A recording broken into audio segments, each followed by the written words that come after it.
السلام عليكم. الفازه بقات محطوطه شحال من يوم في الصالون. اليوم هزيتها بقات فيها ديك الريحه القديمه، غسلتها بميها دافيه ودرت فيها ميها صافيه، ودابا غادي ندير فيها شي وريضات، شي حاجه بسيطه ماشي كثرت الالوان ولكن فيهم الحياه.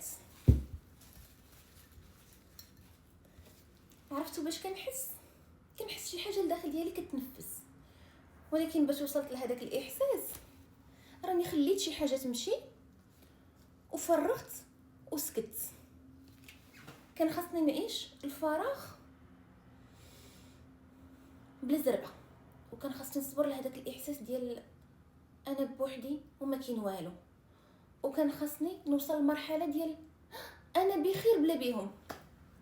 عرفتوا شنو ربحت من التخلي؟ ربحت فازه صافيه وبلاصه قادره تستقبل شي حاجه حيه، وربحت ان قلبي ما بقاش مشدود لشي حاجه ماتت، وربحت راحتي. ومن فوق هادشي انا اللي كنختار. ما كنتش باغيه الورد شي حاجه ديال الفريع، لا، كنت باغا غير يكون مصحصح وصافي. حيت هاد المره ماشي الورد اللي كيهمني كيفاش خدمت على راسي انا توصل ليا الورد. ايوا خليت لكم هاد الكلمه من كلام النساء. انا وفاء وهذا كلام النساء.